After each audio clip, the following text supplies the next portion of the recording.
Lights. Hello बच्चों, आज हम लोग पढ़ेंगे chapter financial statements of companies. अच्छा, ये इंपॉर्टेंट क्यों हो जाता है, पहले तो ये बताओ। फाइनेंशियल स्टेटमेंट्स ऑफ कंपनीज अलग से पढ़ना क्यों ज़रूरी है, बताओ। सोल प्रोप्राइटर भी है, पार्टनरशिप भी है। पार्टनरशिप में तो ऐसा कोई चैप्टर नहीं आया, financial statements of partnership. Companies के लिए क्यों भाई, इतने ब्लैंक कैसे हो सकते हैं आप लोग? कोई तो जवाब होगा। कंपनीज के लिए अलग से क्यों है फाइनेंशियल स्टेटमेंट्स? क्योंकि कंपनीज में पैसा लगता है पब्लिक का पैसा लगता है, और पब्लिक को इंफॉर्मेशन कंप्लीट देनी चाहिए। तो कंपनी किसी भी तरह की इंफॉर्मेशन को हाइड ना कर सके, इसीलिए legally statement of profit and loss और बैलेंस शीट दोनों के प्रॉपर परफॉर्मा बना दिए गए हैं। मेरी बात समझ आ रही है? चलिए ज़रा तो उसके ऊपर हम लोग बात करेंगे। हाँ जी, सबसे पहले हम लोग क्या पढ़ने वाले हैं? Statement of profit and loss. जी, आपने 11th में ट्रेडिंग अकाउंट और प्रॉफिट एंड लॉस अकाउंट पढ़ा था। इसमें सबसे बढ़िया वाली चीज़ जो है वो क्या है यहाँ पर? Closing stock. अब ये जो क्लोजिंग स्टॉक है, इसके अंदर क्या क्या हो सकता है? ये डिपेंड करता है कि हमारा बिजनेस किस टाइप का है। अगर हमारा बिजनेस मैन्युफैक्चरिंग बिजनेस है तो इसके अंदर 3 तरह का स्टॉक हो सकता है: raw material, work in progress और फिनिश गुड्स। और अगर हमारा ट्रेडिंग बिजनेस है, ट्रेडिंग बिजनेस वो होता है जैसा सामान खरीदा वैसे ही बेच देना, तो उसके बचे हुए माल को यानी कि क्लोजिंग स्टॉक को नाम दिया जाता है स्टॉक इन ट्रेड। ठीक है, तो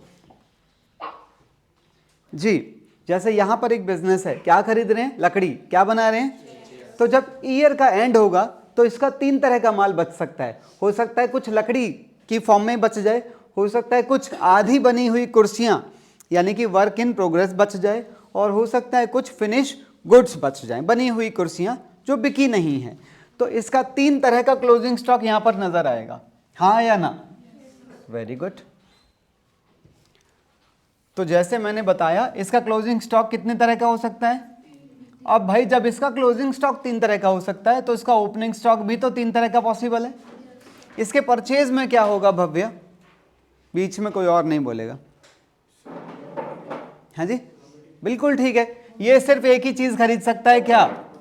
रॉ मटेरियल, क्योंकि ये बाकी की 2 चीजें तो खुद बनाएगा, हाँ या ना? Very good. अच्छा, एक और होता है बंदा, जैसे इसको हमने क्या नाम दिया? मैन्युफैक्चरर। ये क्या कहलाता है? ट्रेडर। ये जिस फॉर्म में खरीदता है उसी फॉर्म में बेच देता है, तो इसका बचेगा भी वही फॉर्म, तो इसके बचे हुए माल को क्या नाम दिया जाता है? Stock in trade. तो अब मैं आपको ये कहना चाहूंगा कि अगर मैं सारे माल को इकट्ठा कर दूं तो टोटल 4 तरह का ही माल पॉसिबल है: raw material, work in progress, finish goods और स्टॉक इन ट्रेड। ठीक है, आइए जरा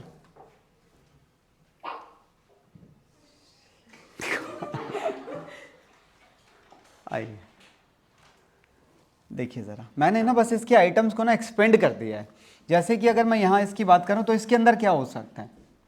अगर ये मैन्युफैक्चरर है तो फिनिश गुड्स बेच रहा होगा, और अगर ये ट्रेडर है तो स्टॉक इन ट्रेड बेच रहा होगा, हाँ या ना? और इसमें मैंने अभी बताया ये 4 तरह का हो सकता है, तो मैंने चारों तरह का लिखा। इसमें भी 4 तरह का हो सकता है, तो मैंने चारों लिखे। इसके अंदर अगर मैन्युफैक्चरर है तो रॉ मटेरियल होगा, और अगर ट्रेडर है तो स्टॉक इन ट्रेड खरीदेगा। ऐसा माल जो जैसा है वैसे ही बिक जाना है, वही तो खरीदेगा। और डायरेक्ट एक्सपेंसेस ये किसके होते हैं? डायरेक्ट एक्सपेंसेस क्या ट्रेडर के हो सकते हैं? यार ये तो मैन्युफैक्चरर के केस में तो पॉसिबल है, क्योंकि मैन्युफैक्चरर माल को बनाकर बेचता है, तो ये माल को बनाने के ही तो खर्चे होते हैं, है कि नहीं? तो बेसिकली आपका ट्रेडिंग अकाउंट आपके एक्सपेंशन के बाद कुछ ऐसा नजर आता है। इसमें से आपको क्या मिल जाता है? और वो ग्रॉस प्रॉफिट यहाँ आ जाता है। फिर इसके साथ में क्या जुड़ जाता है? इनडायरेक्ट इनकम्स, और क्या माइनस हो जाती हैं? फिर आपको मिल जाता है क्या? नेट प्रॉफिट, हाँ या ना? पर आपको नहीं लगता कि ये जो आपने फॉर्मेट देखा है, ये फॉर्मेट बिल्कुल 11th का ही तो है। इसमें और इसमें सिर्फ क्या अंतर है, इसके अंदर डिटेल्स दिखाई दे रही हैं बस, और इसके अंदर सिर्फ हेडिंग्स नजर आ रही हैं। अदरवाइज इस फॉर्मेट को हम 12th का फॉर्मेट यानी कि कंपनीज का फॉर्मेट नहीं कह सकते। ठीक है, चलिए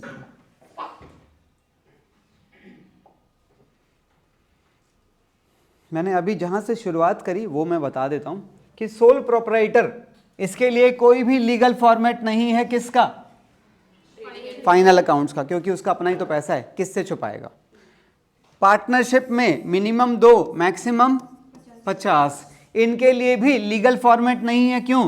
क्योंकि नुकसान करेंगे तो अपना करेंगे, कर लो, पब्लिक का क्या बिगाड़ोगे। पर इनके लिए लीगल फॉर्मेट क्यों बनाया गया कंपनी वालों के लिए? क्योंकि इसमें पब्लिक का पैसा है, तो इनको एक प्रॉपर प्रेजेंटेशन लोगों को देनी पड़ती है। ठीक है, तो इसके लीगल फॉर्मेट के बारे में मैं कुछ आपको चीजें बता देता हूं जी। इनका जो लीगल फॉर्मेट है, statement of profit and loss में ऊपर इनकम नजर आती है, उसके नीचे और उसके नीचे प्रॉफिट, और बैलेंस शीट में ऊपर एसेट्स और यहाँ लायबिलिटीज। ऐसा तो नहीं है, लायबिलिटीज ऊपर आती हैं, एसेट्स नीचे। ये मैंने गलत लिख दिया है, लायबिलिटीज ऊपर आती हैं, एसेट्स नीचे आती हैं। पर मतलब मैं ये कहना चाह रहा था कुल मिला के कि नॉर्मल बैलेंस शीट में यहाँ एसेट और यहाँ लायबिलिटी होती थी, पर इस वाली में लायबिलिटी यहाँ रहेंगी और ये एसेट नीचे आ जाती हैं बस। ठीक है ना, तो इसके बारे में मैं आपको बता दूं, इसकी सपोर्टिंग क्या है सुनिए। क्योंकि हम किसकी बात कर रहे हैं, तो कंपनी को संभालने के लिए कौन होता है? Companies act. कंपनीज एक्ट के अंदर कितने सेक्शन है पता है आपको? 470 सेक्शन हैं, 470।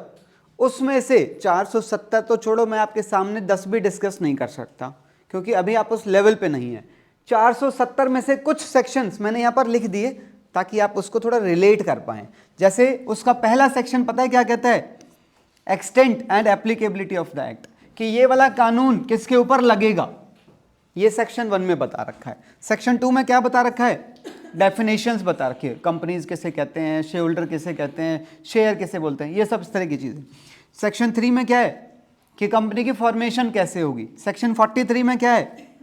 Kinds of share capital, equity और प्रेफरेंस, इसके अंदर बता रखा है। ठीक है, एक और सेक्शन 52 वो क्या बताता है?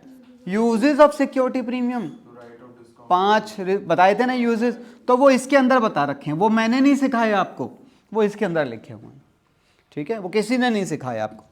Prohibition from the issue of shares at discount, कह रहा है शेयर आप डिस्काउंट पर इश्यू नहीं कर सकते। क्यों? क्योंकि ये वाला सेक्शन कौन सा, ये मना करता है। इसके अंदर साफ लिखा हुआ है कि कंपनियां अपना शेयर डिस्काउंट पर।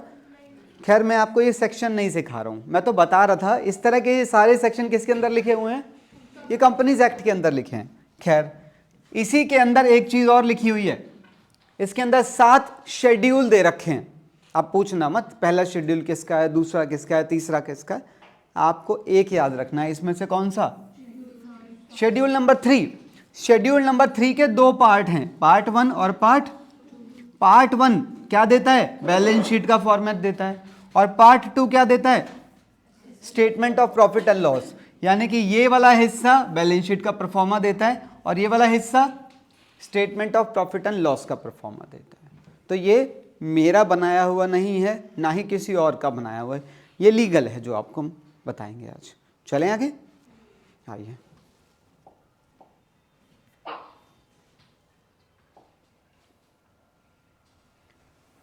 अभी मैंने आपको बताया कि ये 11th का ट्रेडिंग अकाउंट है और ये नीचे 11th का प्रॉफिट एंड लॉस अकाउंट है, पर ये ट्रेडिंग और ये P&L ये दोनों मिलकर क्या बनाते हैं कंपनी का?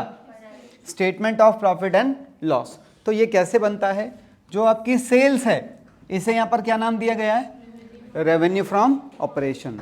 और ये क्या है आपकी? इनडायरेक्ट इनकम्स, यानी कि अदर इनकम्स। तो इन्हें इसके अंदर रखा गया है, फिर ये दोनों मिलकर क्या बनाएंगे? Total income. अब क्या क्या रह गया? अब यही तो हिस्सा रह गया, ये वाला हिस्सा, हाँ या ना? इस हिस्से को कैसे प्रेजेंट करना है सुनिए।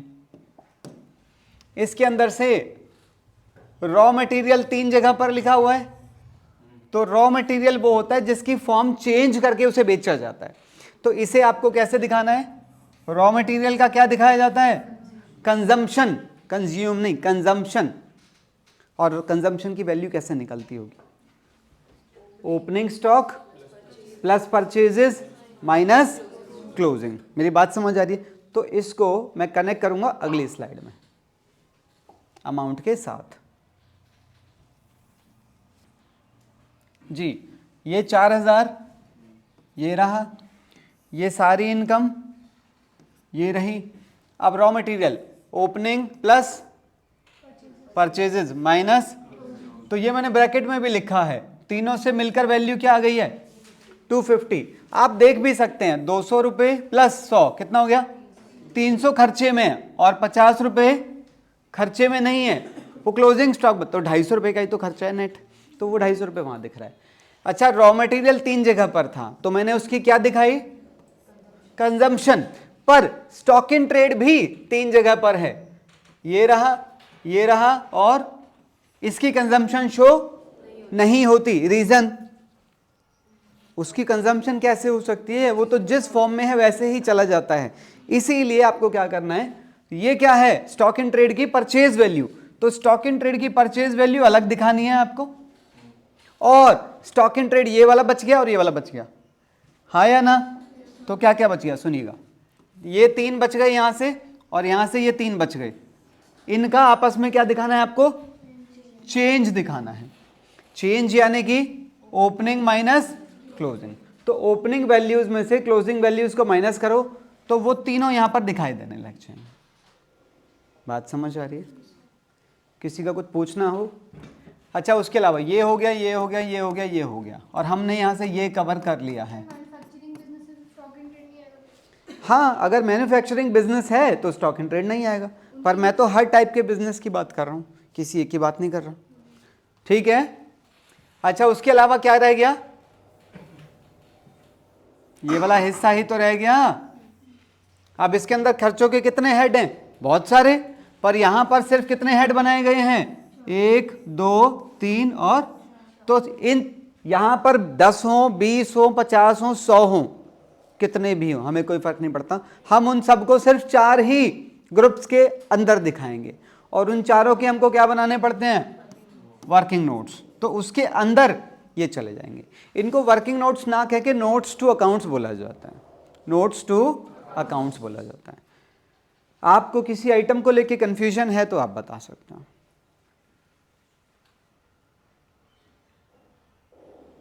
क्या मैं आगे चलूं? पक्का कनेक्शन हो रहा है? अच्छा चलो, एक बात को और कनेक्ट करके मुझे बताओ। मैं इन तीनों के बारे में एक बार फिर से बात करना चाहूंगा। जैसे ये यहां पर कितना लिखा है और ये कितना लिखा है, ये दोनों मिलकर प्रॉफिट पे क्या असर डाल रहे हैं? दोनों मिलकर प्रॉफिट को 70 रुपए से कम कर रहे हैं, क्योंकि डेबिट वाला बढ़ा है। कम कर रहे हैं मतलब खर्चे का काम ही तो कर रहे हैं, और क्योंकि खर्चे का काम कर रहे हैं तो ये हेड किसका है? ये खर्चे का ही करना है कि नहीं? अब मैं कह दूं अगर इसकी वैल्यू 180 होती तो फिर दोनों मिलकर 30 रुपए का इनकम का काम कर रहे थे, तो फिर इनकम वाला आइटम इसके अंदर नहीं हो सकता, ये तो एक्सपेंस का हेड है। फिर मैं क्या करता, इसके ऊपर ब्रैकेट लगा देता। नहीं समझे? अगर मेरा क्लोजिंग स्टॉक ओपनिंग से ज्यादा है तो वो मेरे प्रॉफिट को बढ़ाने वाला आइटम है, और प्रॉफिट को बढ़ाने वाला आइटम तो इनके अंदर होना चाहिए, पर मैं बात किसकी कर रहा हूं? तो इसीलिए मैं उसे ब्रैकेट लगाकर काइंड ऑफ इनकम ट्रीट कर लिया। समझ आई? तो आप कहें तो आगे चलें। चलें। हाँ जी, यहां पर मैंने 2-3 आइटम लिखे हैं कुछ जिसमें कंफ्यूजन होती है, आपको जरूर पढ़ने चाहिए। Staff welfare expenses, travelling expenses, entertainment और कन्वेंस। एक बार रीड करेंगे आप, कोई प्रॉब्लम आएगी तो बातें करेंगे। इनमें कंफ्यूजन पता है क्या होती है? इसमें कंफ्यूजन होती है कि इसको एम्प्लॉय बेनिफिट में लेके जाऊं कि अदर में लेके जाऊं, क्योंकि डेप्रिसिएशन वगैरह को लेके, फाइनेंस कॉस्ट को लेके बच्चे को क्लैरिटी होती है। प्रॉब्लम इनकी है। एक बार देखें,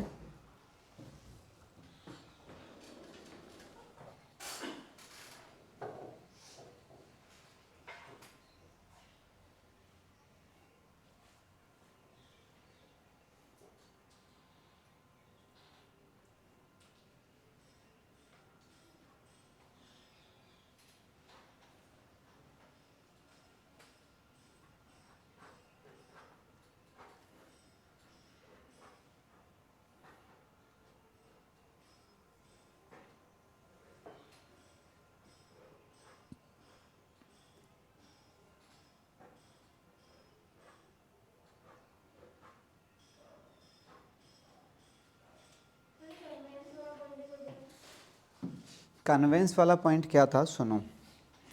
वैसे कन्वेंस से एक्सपेंसेस तब लगते हैं जब एम्प्लॉय को किसी ऑफिस के काम से भेजा जाता है ना, तो उसको वो अपने पॉकेट से खर्चे कर देता है, फिर बाद में आके अपने ऑफिस से वो पैसा वापस ले लेता है।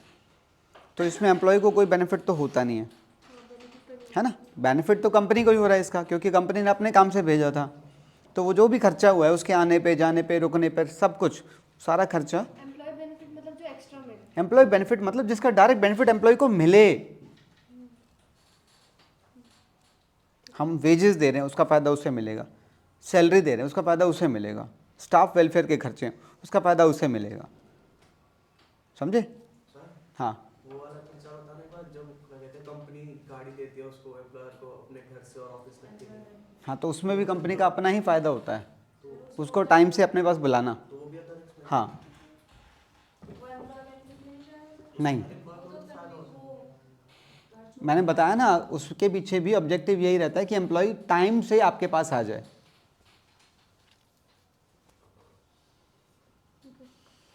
पढ़ लिए क्या? चलें आगे, आओ। तो वो तो ऐसा थोड़ी है तुम आधा आधा बांटोगे फिर उसे। चलिए, ये हवाई जहाज उड़ रहे हैं आज। हाँ, इसमें भी कुछ 3-4 आइटम है। एक है बैंक गारंटी, एक है लीव एनकैशमेंट और एक है commitment charges. Bank guarantee basically क्या हो सकता है आपके हिसाब से? बैंक गारंटी, आप गारंटी दिलवा रहे हैं बैंक से कि भाई आपने किसी, मान लो आपने कोई मशीनरी खरीदी किसी वेंडर से और वो वेंडर आपके ऊपर यकीन नहीं कर रहा है, तो आप बैंक से गारंटी दिलवा रहे हो कि आप पैसे नहीं दे पाए तो बैंक दे देगा। तो बैंक फ्री में तो गारंटी देगा नहीं, तो इसके बदले बैंक आपसे जो चार्जेस लेगा, that is called bank guarantee charges. क्या क्या होना चाहिए? फाइनेंस कॉस्ट है या नहीं? फाइनेंस का ही तो इंतजाम कर रहे हैं। अगला लीव, रीड करना चाहते हो? नहीं, हाँ लिखा ही पता नहीं क्यों था। Leave encashment, leave encashment basically वो होता है कि एम्प्लॉयज़ को कुछ छुट्टियां अलाउड होती हैं और वो उन छुट्टियों के बदले अगर आके काम कर ले तो उसके पैसे हम उन्हें देते हैं। बताओ ये है कि नहीं एम्प्लॉय बेनिफिट? है कि नहीं? ठीक है। अगला है कमिटमेंट चार्जेस। कमिटमेंट चार्जेस क्या होता है? बेसिकली अगर आपको बैंक से लोन लेना है पर आपको अभी लोन नहीं चाहिए, तो आप बैंक को कहते हैं कि आप हमें कमिट कर दो कि आप हमें 6 महीने बाद हमें लोन चाहिएगा, आप हमें दे देंगे। तो बैंक इसके लिए कह रहा हम ऐसे कैसे कमिटमेंट कर दें, तुमने नहीं लिया लोन तो हमें तो नुकसान हो जाएगा, तो हम ये कमिटमेंट तभी करेंगे जब आप हमें इसके लिए कुछ चार्जेस पे कर सकते हैं। बताओं क्या है ये? काय का नुकसान, पैसा तो नहीं लिया, लोन तो नहीं। आप नहीं लिया तो नहीं लिया, पर बेटा पैसा तो ब्लॉक करना पड़ेगा ना, पैसा तो ब्लॉक करना पड़ेगा ना अगर आपको वो लोन चाहिए तो particular point of time. Commitment करना, कमिटमेंट, हाँ जो मैं कह रहा हूँ वो करूँगा, जो मैं बोलता हूँ वो मैं करता हूँ, जो मैं नहीं बोलता हूँ मैं डेफिनेटली करता हूँ। हैं जी? चांसेस हैं, आप पूछ सकते हैं बिल्कुल। तो 2-4 ही तो आइटम है और उसको भी समझो ना, उसको लर्न करने की ज़रूरत ही नहीं है। आगे बढ़ें। एक और होता है ग्रेचुइटी। ग्रेचुइटी बेसिकली एम्प्लॉय को तब दी जाती है जब एम्प्लॉय रिटायर होता है। ग्रेचुइटी की कैलकुलेशन के कुछ तरीके होते हैं, बस तुम सीधा ये सोचो what is this. Employee benefit है कि नहीं है? इसका फ़ायदा एम्प्लॉय को ही मिलेगा। पढ़ना चाहो तो एक बार पढ़ लो, चलो कोई नहीं, 2-4 लाइनें ही तो हैं।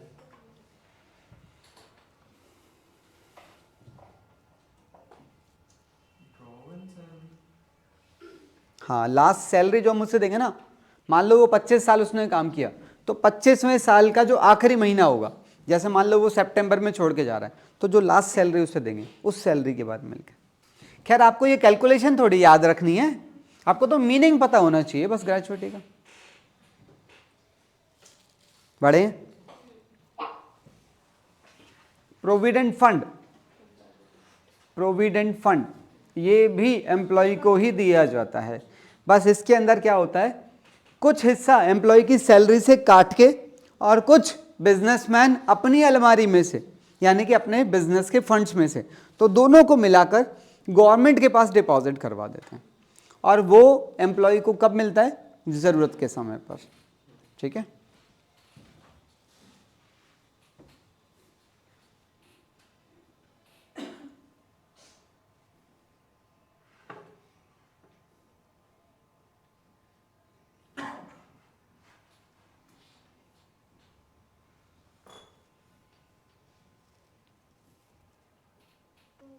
चलें, एक और है सुपर एनुएशन फंड। सुपर एनुएशन बेसिकली क्यों होता है, एक लाइफ के स्टैंडर्ड को मेंटेन करने के लिए बेसिकली सुपर एनुएशन फंड। तो ये कुछ कंपनियां मेंटेन करती हैं, कुछ नहीं करती हैं, कंपलसरी नहीं है। रीड करो एक बार, बहुत इजी है।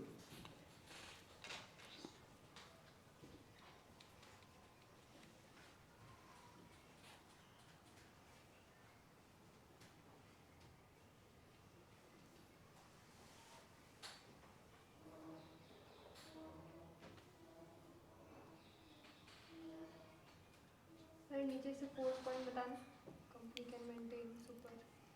हाँ, मतलब कंपनी चाहे तो अपने खुद के पास ये सुपर एनुएशन फंड मेंटेन कर सकती है। जैसे कि मैं अगर बात करूं प्रोविडेंट फंड की, तो प्रोविडेंट फंड आप अपने पास मेंटेन नहीं कर सकते। आप एम्प्लॉय की सैलरी में से पैसा काटो और कुछ खुद डालो, पर वो आपको गवर्नमेंट के पास देना है। सुपर एनुएशन के केस में ऐसा नहीं है। सुपर एनुएशन के केस में आप चाहो तो अपने पास मेंटेन कर लो फंड, और आप चाहो तो बाहर भी कर सकते हैं। ऐसे बढ़ें आगे। ये है statement of profit and loss को समराइज किया गया है यहाँ पर।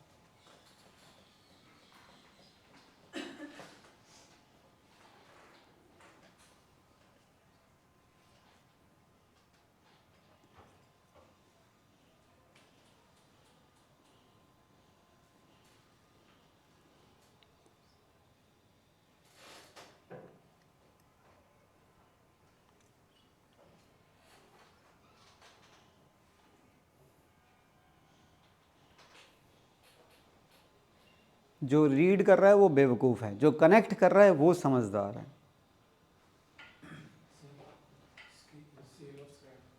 सेल ऑफ स्क्रैप क्या होता है, या क्या जानना क्या चाह रहे हो? नहीं यार, देखो ऐसा है, सेल ऑफ मेन प्रोडक्ट ये भी डेली बनता है, ठीक है।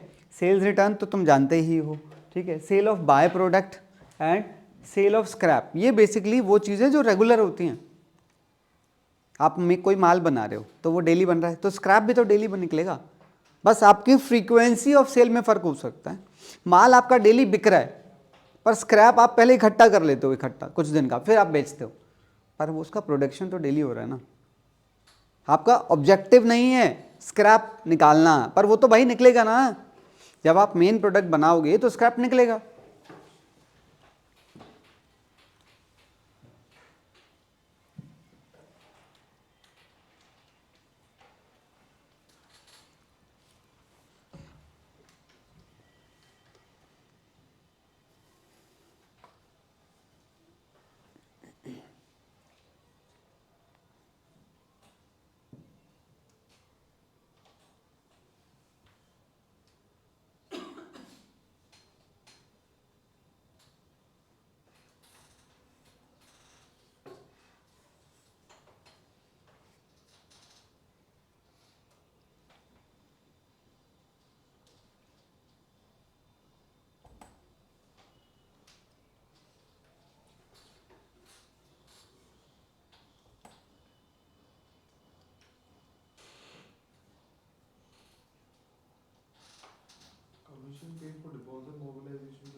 Commission paid for deposit mobilization basically क्या है कि डिपॉजिट का मतलब लोन ही मान के चलें आप। यहाँ पर जब आप लोन्स वगैरह अरेंज करते हैं ना, तो आपको किसी न किसी की हेल्प लेनी पड़ सकती है बीच में, किसी ब्रोकर की या एजेंट की, तो उसको भी कमीशन पे करना पड़ सकता है।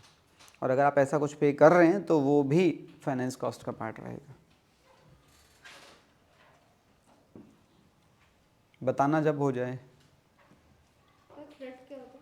हाँ जी, ये फ्रेट ही है नहीं? फ्रेट, फ्रेट जो किराया भाड़ा जिसे हम बोलते हैं, ट्रांसपोर्टेशन का। रेंट का? रेंट नहीं, रेंट तो होता है किसी इमूवेबल प्रॉपर्टी का, या मूवेबल प्रॉपर्टी का भी हो सकता है, पर ये है किराया। किराया वो वाला किराया। अरे जैसे तुम ऑटो से आ रहे हो, बस से आ रहे हो, तो तुम उसे कुछ और बोलते हो क्या? हाँ, तो बस फेयर भी कह सकते हैं, ऑटो फेयर, ये वही है। बैंक चार्जेस को सब कंफ्यूज करते हैं। बैंक चार्जेस का फाइनेंस कॉस्ट से कोई लेना देना नहीं है। ये फाइनेंस कॉस्ट कब होगी ये बताओ, ये होगी कब? जैसे एम्प्लॉय बेनिफिट, ये खर्चे कब होंगे? जब एम्प्लॉय को रखोगे। ये खर्चे कब होंगे? जब कोई लोन वगैरह लोगे। बैंक चार्जेस फिर भी होंगे, चाहे आप मत लो बैंक से लोन, ये आपके अकाउंट से कटते हैं।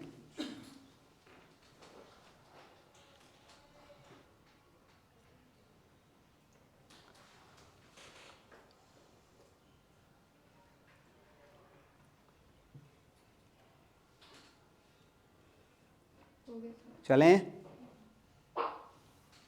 Balance sheet. बैलेंस शीट के अंदर ऊपर लायबिलिटीज रहेंगी, नीचे एसेट्स रहेंगी। इसका पहला हिस्सा हमें शेयर कैपिटल के बारे में बताता है। शेयर कैपिटल का पूरा डिस्कशन हमारा इशू ऑफ शेयर के चैप्टर के अंदर होता है, ठीक है ना। फिर भी मैं हल्का सा रिकॉल करा देता हूँ। ऑथराइज, इशूड और सब्सक्राइब। सब्सक्राइब के अंदर 2 हेड रहेंगे, subscribe and fully paid up, subscribe but not fully paid up. और अगर बाई चांस कुछ एरियर्स हुए हैं तो वो एरियर्स यहाँ पर माइनस होंगे। और किसी शेयर होल्डर के अगर शेयर फॉरफीट कर लिए गए हैं तो उनके ऊपर जो कैपिटल नेचर का गेन हुआ है, जो कि अभी कंफर्म नहीं होता है, आप जानते हैं, वो कंफर्म होता है उनके री इशू पर, तो वो फॉरफीचर का फ़ायदा भी यहाँ पर ऐड कर दिया जाता है, ठीक है। तो अगला डिस्कशन किस चीज़ का है? Reserve and surplus. तो इसके ऊपर बात करते हैं थोड़ा। तो रिजर्व एंड सरप्लस के अंदर बेसिकली क्या होता है, जैसे मान लो आपके बिजनेस का पहला साल है और आपने कितना प्रॉफिट कमाया? 2100। तो ये कहाँ चला जाएगा? बेसिकली इसके नोट के अंदर। तो ये प्रॉफिट यहाँ आया 2100, इसमें से आप क्या करते हैं? रिजर्व्स बनाते हैं। तो आपने कितने रिजर्व बनाए करंट ईयर में? तो आपके पास 3 रिजर्व बन गए और ये क्या कहलाएगा? बचा हुआ सरप्लस। तो ये है रिजर्व और ये है, तो ये जो टोटल है ये क्या है? रिजर्व एंड, तो ये अमाउंट यहाँ पर आ जाता है 2100 का, ठीक है ना। उसके बाद फिर क्या होता है? फिर आप अपने सेकेंड ईयर में आते हैं। सेकेंड ईयर में कितना प्रॉफिट कमाया? 1500 का। आपके पास ऑलरेडी सरप्लस में इसमें बैलेंस था ना। तो करंट ईयर में कितना प्रॉफिट कमाया आपने?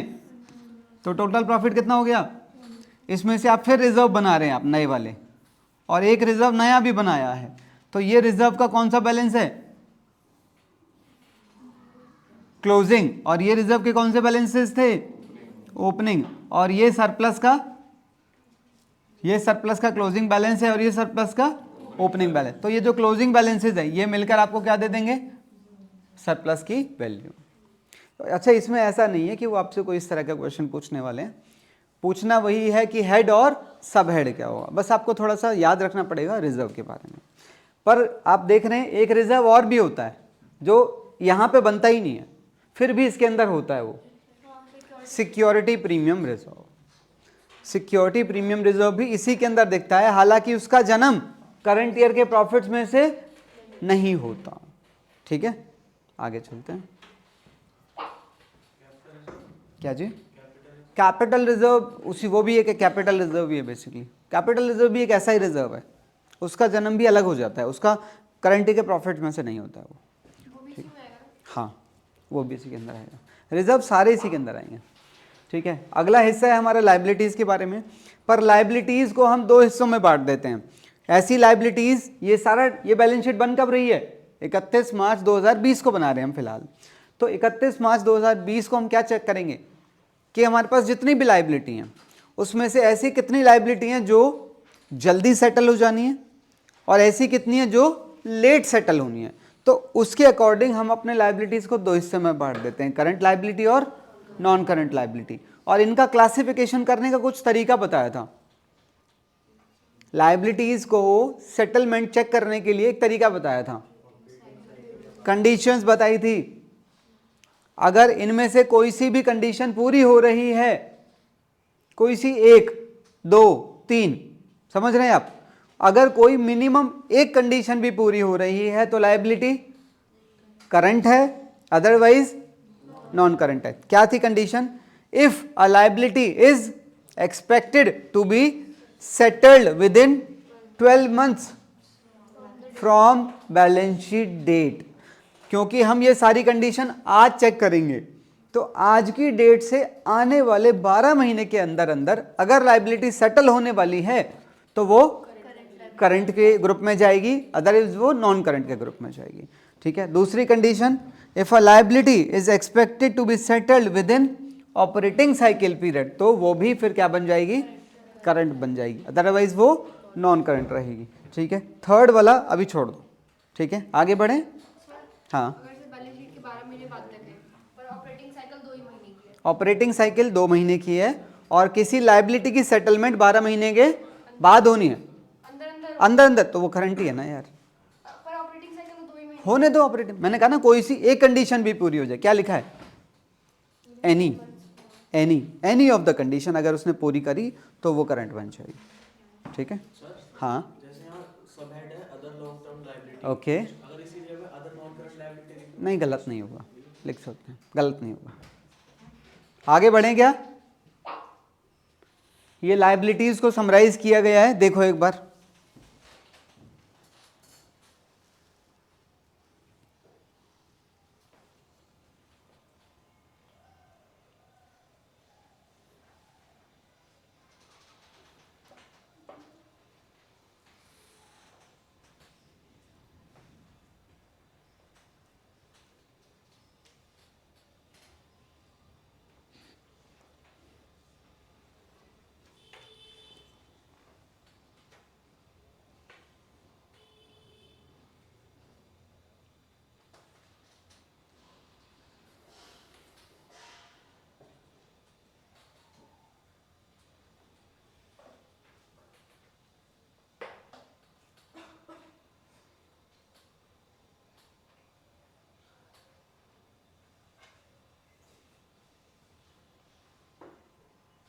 प्रोविडेंट फंड कहाँ पे आएगा? Provident fund, long term provident fund की जर्नल एंट्री बता सकते हो तुम मुझे। सैलरी की एंट्री होती है salary account debit to cash, दे दी है तो, नहीं दी है तो salary account debit to salary outstanding. तो तुम मुझसे पूछो सैलरी कहाँ आएगी तो मैं तो P&L बताऊंगा। तुमने मुझसे पूछा प्रोविडेंट फंड कहाँ आएगा, तो वो खर्चा वाला पार्ट पूछ रहे हो ना तुम। प्रोविडेंट फंड पेबल भी, प्रोविडेंट फंड जैसे हम समझो तो सही, सुनो तो सही। सैलरी अगर आपने दे दी है तो एंट्री डलेगी सैलरी टू कैश, सैलरी नहीं दी है तो एंट्री डलेगी salary debit to salary outstanding, salary P&L में, आउटस्टैंडिंग बैलेंस शीट में। Similarly provident fund, provident fund अगर दे दिया है तो provident fund to cash, provident fund P&L में और कैश कम हो जाएगा एसेट्स में। और अगर आपने प्रोविडेंट फंड नहीं दिया है तो provident fund debit to provident fund payable, है कि नहीं। तो प्रोविडेंट फंड P&L में एम्प्लॉय बेनिफिट, और जो देना बाकी है आउटस्टैंडिंग वाला पार्ट उसके बारे में पूछो तुम, सवाल गलत था तुम्हारा, वो कहाँ जाएगा। अगर आपने प्रोविडेंट फंड के पैसे दिए नहीं है अभी गवर्नमेंट को तो वो कहाँ जाएगा। हाँ डेफिनेटली शॉर्ट टर्म में जाएगा, ये पक्का है, क्योंकि वो जल्दी देने पड़ते हैं 2-4-10 दिनों के अंदर। कहाँ जाएगा, प्रोविजन नहीं है भाई, कंफर्म है रे, अदर करंट लायबिलिटी के अंदर जाएगा बिल्कुल। PF payable, PF payable, ESI भी एक ऐसा ही कंट्रीब्यूशन है। जब कल को तुम कुछ जॉब वगैरह करोगे तो तुम्हारी सैलरी में से प्रोविडेंट फंड तो कटेगा ही, ईएसआई शायद ना कटे अगर तुम्हारी सैलरी बहुत अच्छी हुई तो, पर बाई चांस तुम वर्कर बन गए, डोंट माइंड, है ना।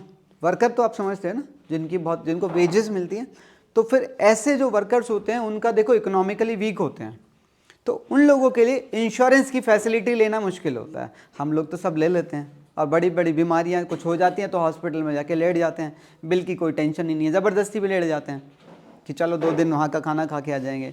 तो एम्प्लॉय के लिए, वर्कर के लिए पॉसिबल नहीं है, तो वर्कर की वेजेस में से एक हिस्सा काट लिया जाता है। एम्प्लॉय स्टेट इंश्योरेंस इसका नाम है, समझ आई, ईएसआई पेबल। क्या आगे बढ़ सकते हैं, चलिए बात करते हैं। एक और छोटा सा टॉपिक आता है बीच में, प्रपोज डिविडेंड, उसके बारे में। हाँ जी, कुछ कहा, हवाई जहाज में बैठना है, चलिए। क्या, हाँ कहीं लेके नहीं जाएगा, ये पक्का है। सुनो, प्रपोज डिविडेंड में बेसिकली क्या होता है, जैसे मान लो आपकी कंपनी का पहला ही साल कंप्लीट हुआ, आपको कितना प्रॉफिट हुआ, कितना प्रॉफिट हुआ, 2100। अब 2100 का प्रॉफिट आप यहां से उठा के इसके रिजर्व में लाए, नोट में, इसमें कुछ तो आपने क्या किए, रिजर्व क्रिएट कर दिए, फिर भी कितना प्रॉफिट बच गया, अब 1200, अब भाई कंपनी में किसने पैसा लगाया होता है? शेयर होल्डर्स ने, तो उन्हें भी तो कुछ प्रॉफिट चाहिए, प्रॉफिट का हिस्सा जिसे डिविडेंड बोला जाता है। तो इन्हें कितना डिविडेंड बांटना है, इसका यहां पर एक ओपिनियन, डिसीजन नहीं, एक ओपिनियन जो कि कौन रखता है? Board of. तो बोर्ड ऑफ डायरेक्टर यहीं पर अपनी जो सलाह होती है उसे नीचे लिख देते हैं बैलेंस शीट के नीचे। क्यों लिखा बैलेंस शीट के नीचे? क्योंकि खाली सलाह ही तो है, अभी ये डिसीजन नहीं है। कोई डिसीजन हो तो मैं एंट्री डालूं, डिविडेंड देना है देना, अभी तक तो डिसाइड ही नहीं हुआ। वो एक सलाह दे देते हैं कि कितना डिविडेंड बंटना चाहिए। फिर होता क्या है, सेकेंड ईयर में यहाँ पर एक मीटिंग की जाती है, उस मीटिंग में, हाँ एनुअल जनरल मीटिंग, उस मीटिंग में शेयर होल्डर्स आते हैं और फिर वो डिसाइड करते हैं कि डिविडेंड कितना बंटना है, और उनका डिसीजन उनके ओपिनियन से बड़ा नहीं हो सकता। तो यहाँ आकर जब वो इसको डिक्लेयर कर देंगे, ये क्या कहलाता है? प्रपोज डिविडेंड, और ये कहलाता है डिविडेंड डिक्लेयर्ड, फाइनल हो गया। तो जब वो फाइनल हो गया तो अब आप एंट्री डाल सकते हैं। एंट्री क्या डालेगी यहाँ पर? अरे करोगे तो इसी में से ही ना डिक्लेयर, यही तो बचा था। एंट्री क्या डालूं? दिस इज सरप्लस अकाउंट, और ये बैलेंस कौन सा है सरप्लस का? This is credit balance. तो यहां सरप्लस को डेबिट कर लिया जाएगा और टू डिविडेंड पेबल 800 रुपये।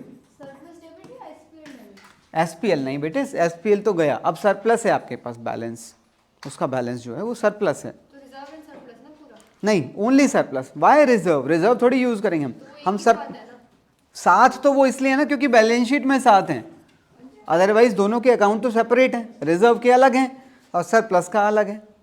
तो हम इसे सरप्लस में से डिक्लेयर कर रहे हैं। फिर इसकी पेमेंट करने के लिए हमें कुछ दिन का टाइम मिलता है, यहाँ पर हम उसकी पेमेंट कर देते हैं। इसकी पेमेंट की जर्नल एंट्री क्या डलेगी? Dividend payable debit 800।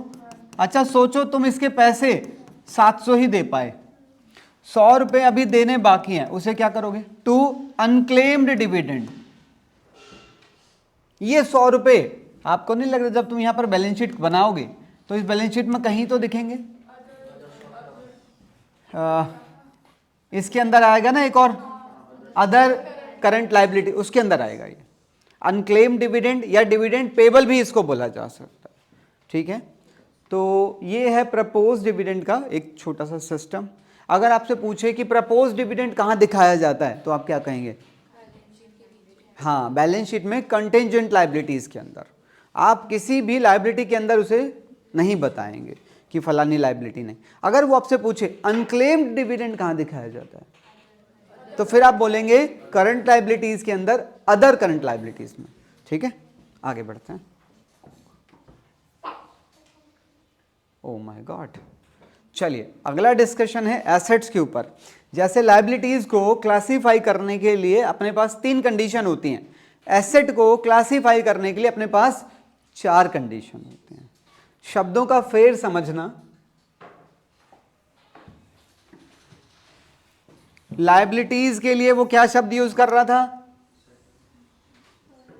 Settled. Assets के लिए वो क्या शब्द यूज कर रहा है? If it is expected to be realised, used, sold, consumed. बाकी पहली कंडीशन वही है ऑपरेटिंग साइकिल वाली, दूसरी कंडीशन वही 12 महीने वाली, तीसरी और चौथी एडिशनल है, इसके अंदर अलग सी है थोड़ी। तीसरी कंडीशन क्या है? If it is held for trading purpose. ये क्या है? ये कंडीशन सिर्फ और सिर्फ बचे हुए माल के लिए है। बचा हुआ माल ये क्या है? Closing stock. अगर ये कंडीशन नहीं होती तो क्लोजिंग स्टॉक को चेक करने के लिए कि वो करंट है तो लोग फिर क्या करते? लोग फिर पहली और दूसरी कंडीशन लगाते। अगर लोगों को लगता कि मेरा बचा हुआ माल 12 महीने के अंदर अंदर बिकेगा तो फिर वो उसे करंट कहते, वरना वो उसे नॉन करंट भी तो कह सकते थे। अब उसने थर्ड कंडीशन लगा दी। थर्ड कंडीशन क्या कह रही है? कह रही है कि अगर कोई एसेट आपने ट्रेडिंग के लिए रखी हुई है, ट्रेडिंग मतलब बाइंग एंड सेलिंग, तो कह रहा है ऐसी एसेट हमेशा, मतलब अब कोई भी आदमी स्टॉक को नॉन करंट नहीं मान सकता, सबको उसे करंट ही मानना पड़ेगा। बात समझ आ रही है? थर्ड कंडीशन, चाहे वो कितने ही जीवन भर रखा रहे, वो हमेशा करंट में ही रहेगा। चौथी condition cash and cash equivalent, क्योंकि पहली 3 कंडीशन कैश को अप्लाई ही नहीं होती। सोच के देखो, कैश सबसे पहले ऑलरेडी बदला हुआ है लिक्विड फॉर्म में, तो वो तो बदल ही नहीं सकता। तो अगर मैं इस कंडीशन को हटा दूं तो लोग कैश को अपने हिसाब से करंट में या नॉन करंट में दिखाते, क्योंकि कोई कंडीशन उस पर अप्लाई नहीं हो रही। इसलिए चौथी कंडीशन लगा के एक दायरा बना दिया गया कि भैया कोई भी आदमी अब कैश को नॉन करंट में नहीं दिखाएगा, करंट में ही दिखाएगा। पॉइंट समझ आ रहा है? तो ये 4 कंडीशन थी, एक बार रीड कर लो फिर आगे बढ़ते हैं। I will take hardly 10 minutes, hardly 10 minutes.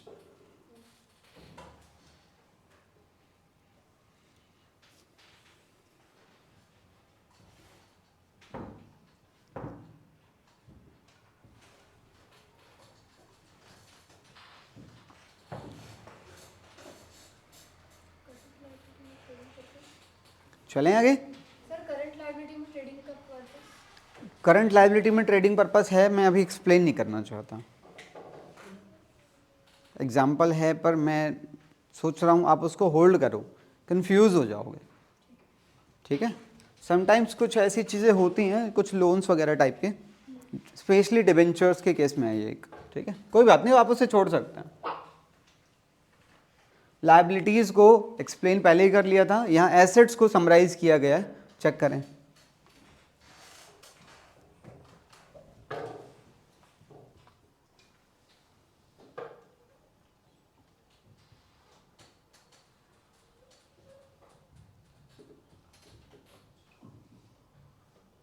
Sir बस यही चेंज हुआ है ना, वो फिक्स्ड एसेट से प्रॉपर्टी प्लांट इक्विपमेंट। हाँ, प्रॉपर्टी प्लांट एंड इक्विपमेंट, इसका ऊपर का हिस्सा क्या है? Property plant equipment and intangible assets जगह नहीं थी, उसके नीचे क्या लिखा गया है? प्रॉपर्टी प्लांट एंड इक्विपमेंट अलग कर दिया गया और इंटेंजिबल एसेट्स अलग कर दिया गया। ध्यान रखना होगा आपको इसका। हाँ जी, लाइफ स्टॉक क्या होता है? हाँ, घोड़े वगैरह जो होते तो हैं, बिजनेस में यूज़ भी होते हैं किसी किसी में। सर को पता है मैंने ना 15 लाख का घोड़ा देखा। तुमने 15 लाख का घोड़ा देखा? ब्लैक ब्यूटी था एकदम, इतना ब्लैक सुंदर। ब्यूटी, हाँ, अच्छा इतना सुंदर था। अच्छा, बहुत अच्छी बात है। मतलब जिस फार्म में मैं गई थी ना, पूरे फार्म की कीमत एक तरफ और अच्छा। घोड़े की कीमत एक। ये कहाँ की बात कर रहे हो तुम? बैटिंग करने गए थे क्या? अरे वही माधवगढ़ फार्म में जब गई थी। माधवगढ़, माधवगढ़, ओके। बहुत ही सुंदर घोड़ा था।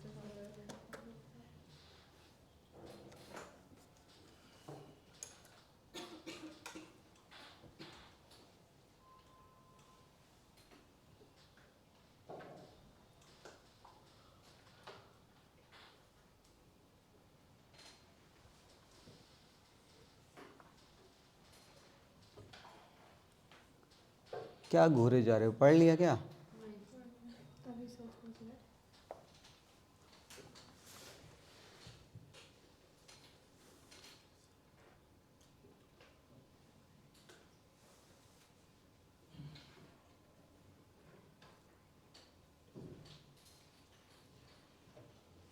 सर हमारे वाइवा में ने क्वेश्चन पूछा था कि लूज टूल्स को क्यों नहीं लेते? किस में? करंट रेशियो जब क्योंकि लूज टूल्स, अभी हम रेशियो के चैप्टर में नहीं है ना। नहीं है, वो फिर भी इन्वेंट्री मतलब क्यों हाँ नहीं लेते? हाँ, अभी you will have to wait ना।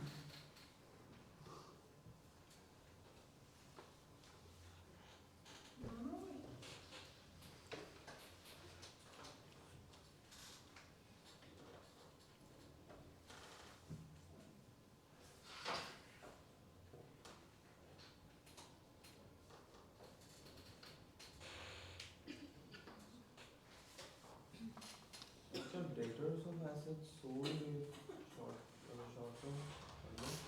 क्या? Debtors of assets sold. हाँ, अगर अपनी कोई आप एसेट बेच रहे हो, अगर आपने वो कैश में बेची है तो यहाँ से ये कम होकर कैश बढ़ जाएगा, पर आपने अपनी एसेट बेची उधार पे और उसके पैसे अगर आपको जल्दी मिलने वाले हैं तो वो अदर करंट एसेट्स में आएगा, अगर उसके पैसे आपको बहुत लेट मिलने वाले हैं तो वो अदर नॉन करंट एसेट्स में भी आ सकते हैं। चलें आगे। किसी ने पूछा नहीं ये क्या होता है करंट मैच्योरिटी इज लॉन्ग, क्योंकि हम तो खाली देख रहे थे। अरे ये वही है जो डिबेंचर एकदम आने जाते हैं। हाँ, she is right.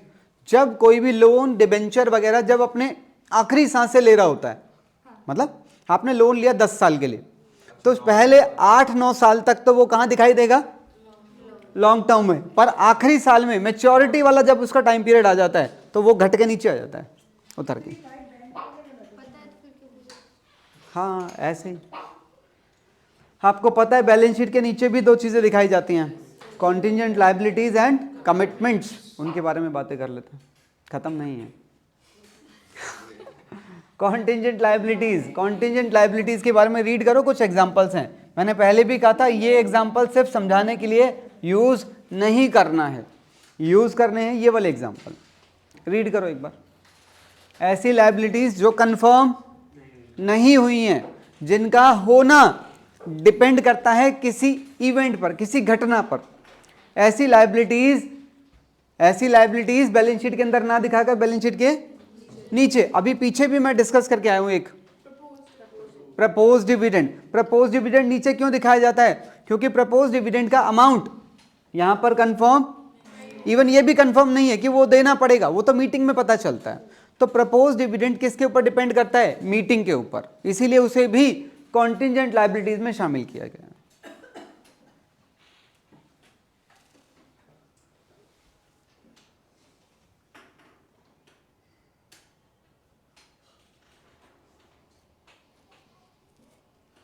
Potential liability होती है। पोटेंशियल लायबिलिटी मतलब जिसमें लायबिलिटी बनने के गुण हों, समझे?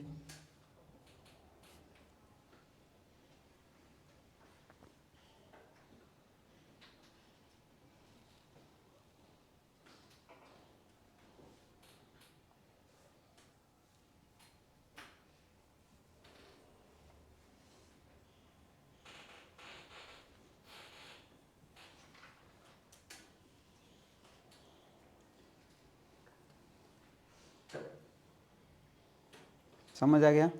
चलें आगे। एक और टॉपिक रह जाता है क्या, कमिटमेंट्स। रीड करो एक बार, ना समझ आए तो बताना। जो इन्वर्टेड कॉमर्स के अंदर है वो मेन है, an agreement to perform a particular activity at a certain time in future. इस केस में अगर आप किसी कॉन्ट्रैक्ट से बाउंड हैं, कोई भी कॉन्ट्रैक्ट, कोई एग्रीमेंट है, आप उसके अंदर बाउंड है कोई पर्टिकुलर काम करने के लिए, तो वो आपका कमिटमेंट शो कर रहा है। तो वो कमिटमेंट आपको लोगों को बताना चाहिए बेसिकली।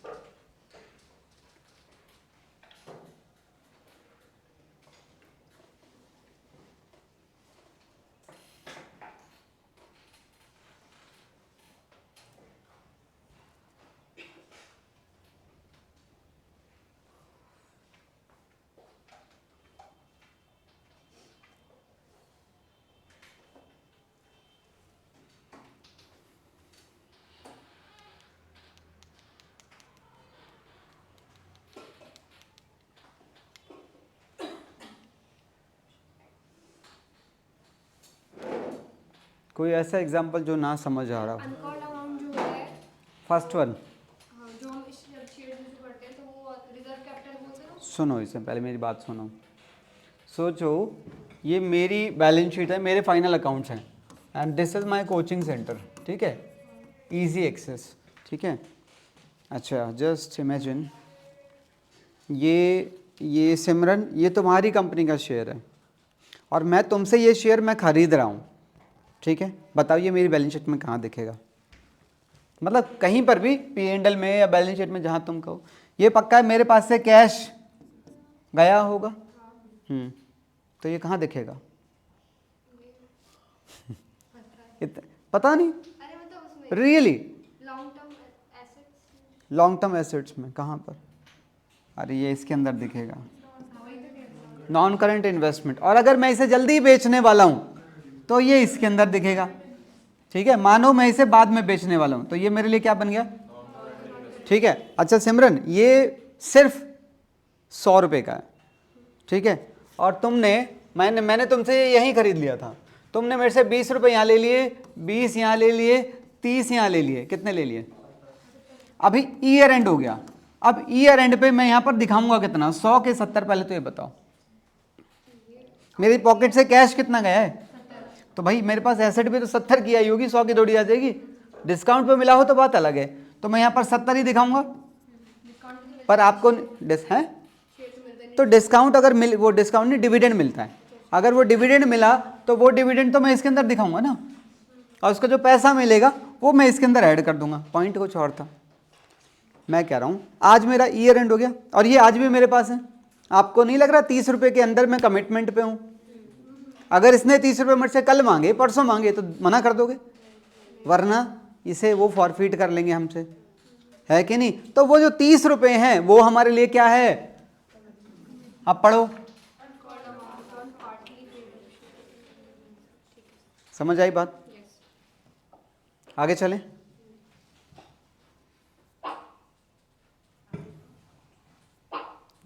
ये है कंप्लीट बैलेंस शीट।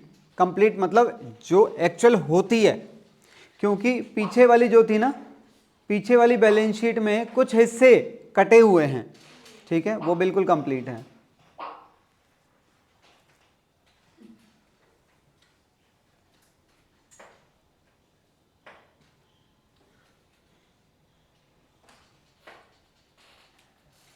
जैसे शेयर होल्डर फंड में सी जुड़ गया और 1 और 2 के बीच में, 1 और 3 के बीच में 2 जुड़ गया, ठीक है। यहाँ पर इसमें 3rd और 4th ऐड हो गया, तो ये कुछ चेंजेस नहीं है, मतलब ये कंप्लीट का पार्ट है।